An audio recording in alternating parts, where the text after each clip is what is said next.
श्री गणेशाय नमः। गणपति बप्पा मोरया। नमस्कार दोस्तों, स्वागत है आपका मेरे YouTube channel the narrative nerve पर। दोस्तों, सनातन परंपरा में भगवान गणेश जी एक ऐसे देवता हैं जिनकी सबसे पहले पूजा होती है। हिंदू मान्यता के अनुसार विघ्न विनाशक भगवान श्री गणेश का जन्म भाद्रपद मास के शुक्ल पक्ष की चतुर्थी तिथि पर मध्याह्न के समय हुआ था। यही कारण है कि गणपति के भक्त इस पावन तिथि का इंतजार पूरे साल करते हैं और इस दिन बड़ी धूमधाम से उनकी अपने घर आंगन में स्थापना करते हैं। इस साल कब बिठाए जाएंगे गणपति, कब और कैसे करें गणेश पूजा, कब होगी उनकी विदाई, और इसके अलावा बप्पा की स्थापना से पहले कौन से है वो जरूरी नियम जिन्हें ध्यान में रखना जरूरी है, आइए जानते हैं सब कुछ विस्तार से। दोस्तों, सनातन परंपरा में गणेशोत्सव की शुरुआत गणेश चतुर्थी के दिन होती है और वो अनंत चतुर्दशी के दिन जाकर पूर्ण होता है। ऐसे भी गणपति बप्पा की कृपा पाने के लिए उनके भक्त हर साल गणेश चतुर्थी के दिन उन्हें अपने घर पर लाते हैं और उनकी विधि विधान से पूजा करने के बाद एक दिन बाद या फिर 10वें दिन अनंत चतुर्दशी पर किसी नदी, पवित्र सरोवर या फिर समुद्र में ले जाकर विधि विधान से विसर्जन करते हैं। गणेश चतुर्थी के दिन भगवान श्री गणेश जी को घर में बिठाने के लिए दोपहर का समय चुनें, क्योंकि हिंदू मान्यता के अनुसार उनका जन्म इसी समय हुआ था। पंचांग के अनुसार इस साल भगवान श्री गणेश जी की मध्याह्न पूजा का शुभ मुहूर्त 27 अगस्त 2025 बुधवार के दिन रहेगा। इस दिन गणेश भक्त सुबह 11:05 से लेकर दोपहर 1:40 के बीच श्री गणेश जी की पूजा कर सकेंगे। इस प्रकार गणपति के भक्तों को उनकी पूजा करने के लिए लगभग 2.5 घंटे मिलेंगे। हिंदू मान्यता के अनुसार गणेश चतुर्थी के दिन गणेश भक्त को प्रातःकाल स्नान ध्यान करने के बाद सबसे पहले गणेश चतुर्थी को विधि विधान से करने का संकल्प लेना चाहिए।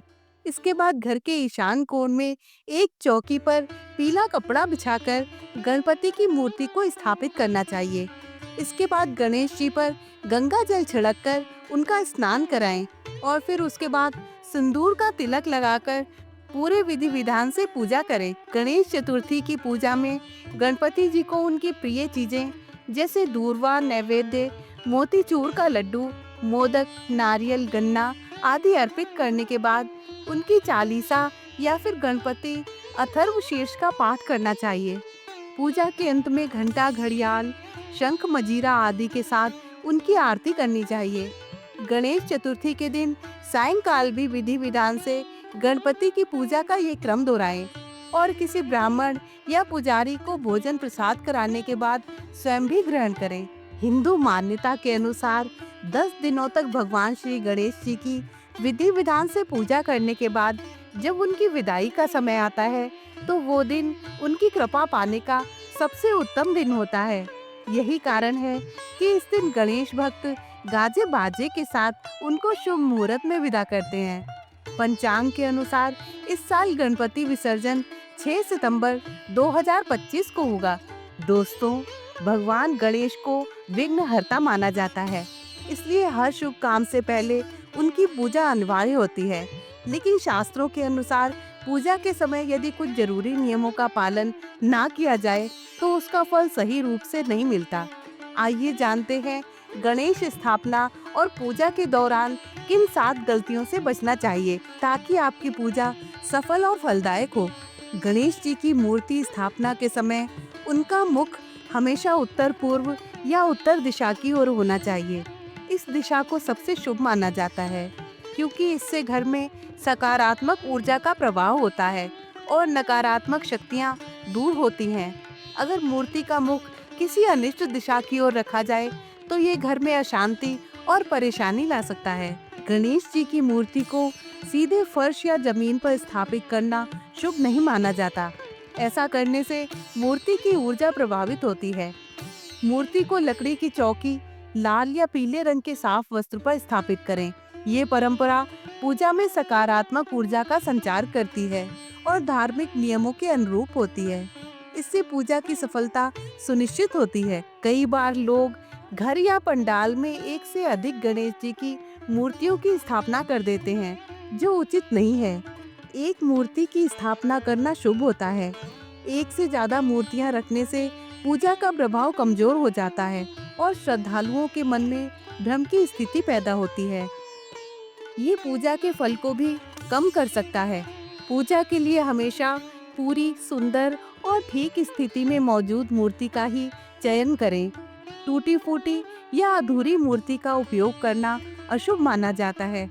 ऐसी मूर्ति नकारात्मक ऊर्जा ला सकती है और पूजा का प्रभाव भी कम हो सकता है। गणेश जी को तुलसी और केतकी के फूल अर्पित करना मना होता है।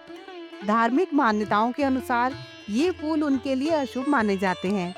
गणेश जी को दूर्वा, घास, लाल रंग के फूल और मोदक जैसे प्रसाद अर्पित करना शुभ होता है। इससे उनकी पूजा में खास मान्यता मिलती है और उनकी कृपा प्राप्त होती है। पूजा के दौरान शंख का बजाना शुभ माना जाता है, लेकिन गणेश पूजा में दक्षिणावर्ती शंख बजाना वर्जित है। दक्षिणावर्ती शंख बजाने से नकारात्मक प्रभाव हो सकते हैं और पूजा का शुभ फल प्रभावित होता है। गणेश चतुर्थी की पूजा का समापन विसर्जन से होता है, जिसे पूरे विधि विधान और मंत्रोच्चारण के साथ करना चाहिए। बिना पूजा पाठ के जल्दबाजी में या नियमों की अनदेखी करके विसर्जन करना अशुभ माना जाता है। सही मंत्रों के साथ श्रद्धा से विसर्जन करने से गणपति की कृपा प्राप्त होती है और आने वाले समय में सुख समृद्धि आती है। आइए अब आपको बताते हैं कि गणेश जी की प्रतिमा कैसी होनी चाहिए।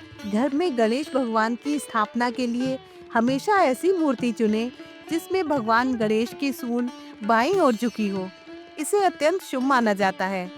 गणपति जी की बैठी हुई प्रतिमा को घर लाना सबसे श्रेष्ठ माना जाता है, क्योंकि इससे सुख और समृद्धि का वास होता है।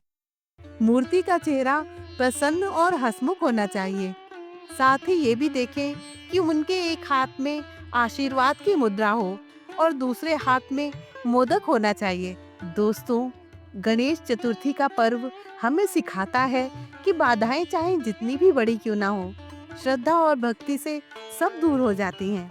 यदि आपको ये जानकारी उपयोगी लगी हो तो वीडियो को लाइक और शेयर करना ना भूलें और हाँ, चैनल को सब्सक्राइब जरूर करें ताकि ऐसे ही आध्यात्मिक और रोचक वीडियो हम आप तक पहुंचाते रहें। गणेश जी का आशीर्वाद आप सबके जीवन में सुख, शांति और समृद्धि लेकर आए। विघ्नहर्ता श्री गणेश की जय। गणपति बप्पा मोरया।